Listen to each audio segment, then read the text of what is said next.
Bonjour à tous. Ah là, le sujet de la santé. Alors, sujet d'actualité avec le coronavirus, évidemment. Nul besoin de le présenter.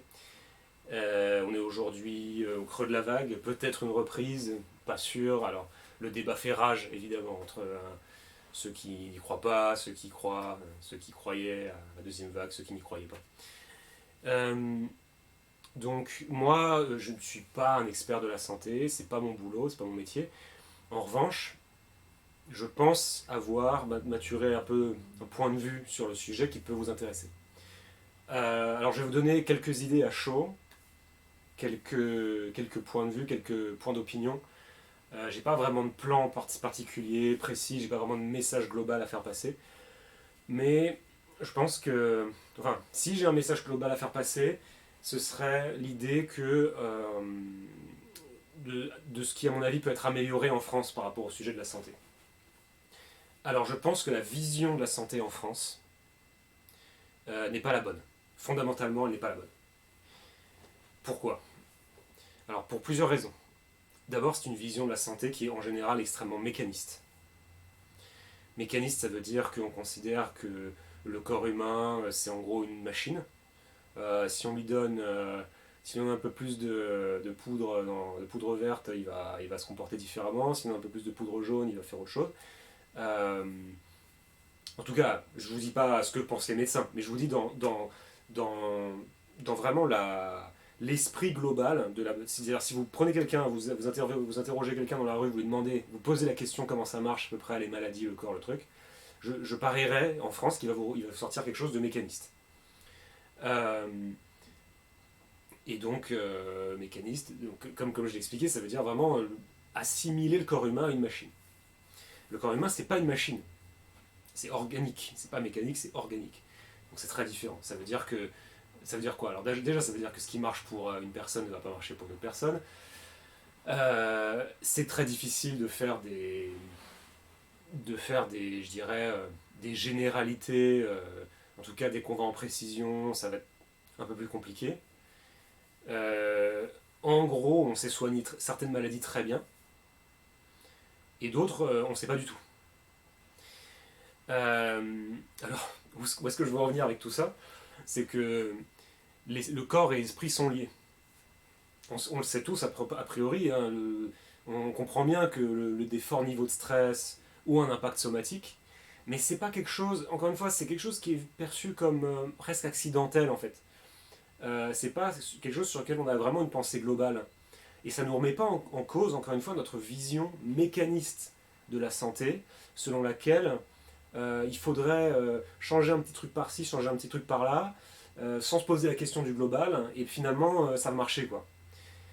Alors, je pense que ça m'amène à un autre point de vue vraiment sur la santé où je pense qu'on se trompe en France, c'est l'idée que, et là vous verrez peut-être un lien avec ma dernière vidéo, le normal c'est le non pathologique. C'est finalement la santé, c'est la non-maladie. Je suis vraiment convaincu que la santé c'est pas du tout pareil que la non-maladie.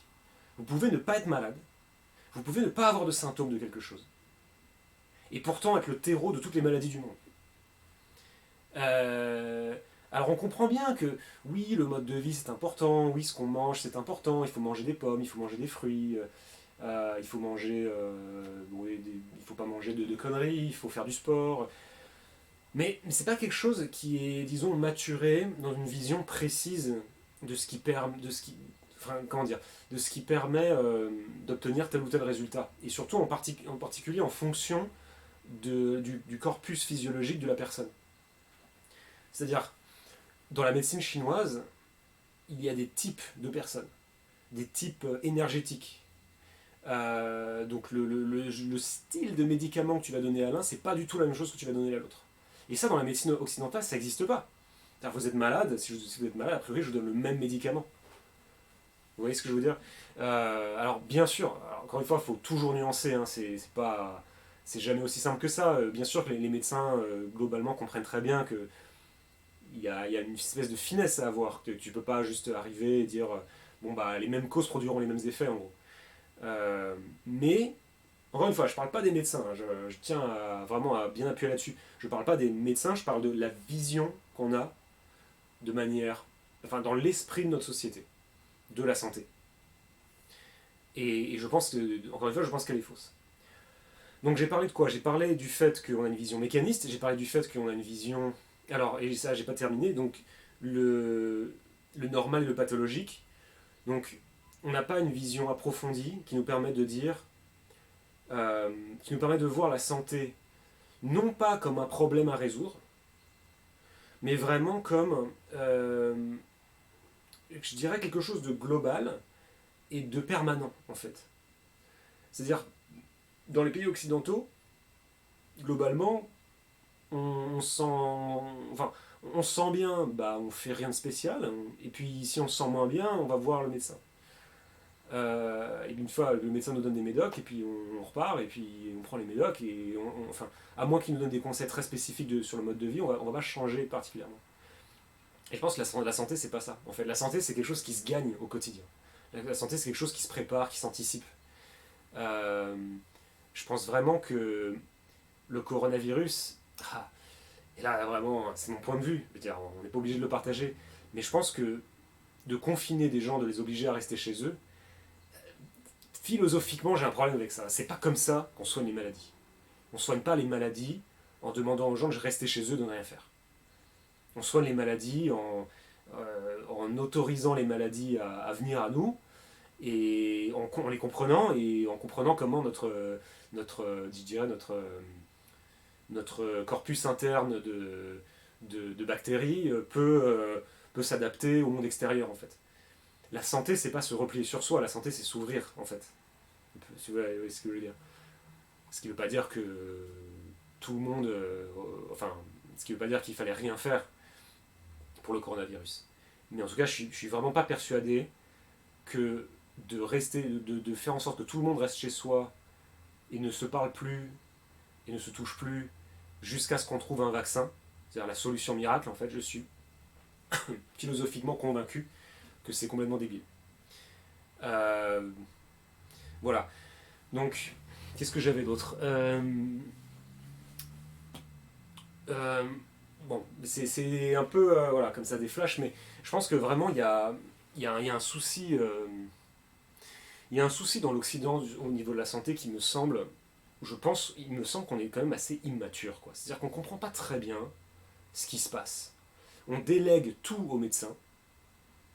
On délègue vraiment tout aux médecins, comme quelque chose, comme une espèce de science ésotérique, alors qu'il y a plein de choses que nous, particuliers, on peut faire pour s'en sortir, pour diminuer nos niveaux de stress, pour mieux comprendre, déjà mieux se connaître, mieux comprendre comment on fonctionne, sur quel rythme. Euh, et sur ça, on n'est pas aidé. C'est-à-dire que les gens le font. Je pense qu'il y a plein de gens qui le font, qui vont se dire, bah oui, moi, je fonctionne comme ça, moi j'ai besoin de tel truc, ok. Mais c'est très empirique. Il y a personne qui te guide pour arriver à cette compréhension. Il y a personne qui te guide pour arriver à cette meilleure compréhension de toi. Vous voyez ce que je veux dire? Et ça, pour moi, c'est très problématique. Et ça fait de nous des enfants dans ce domaine, je pense. Je pense qu'on n'est on n'est pas du tout, on n'est pas du tout assez mature, en fait, de ce point de vue-là.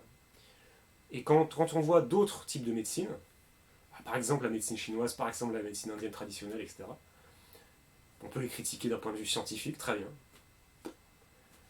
Notre pays cartésien a beaucoup de mal à imaginer qu'il y ait des choses qui ne sont pas mesurables directement.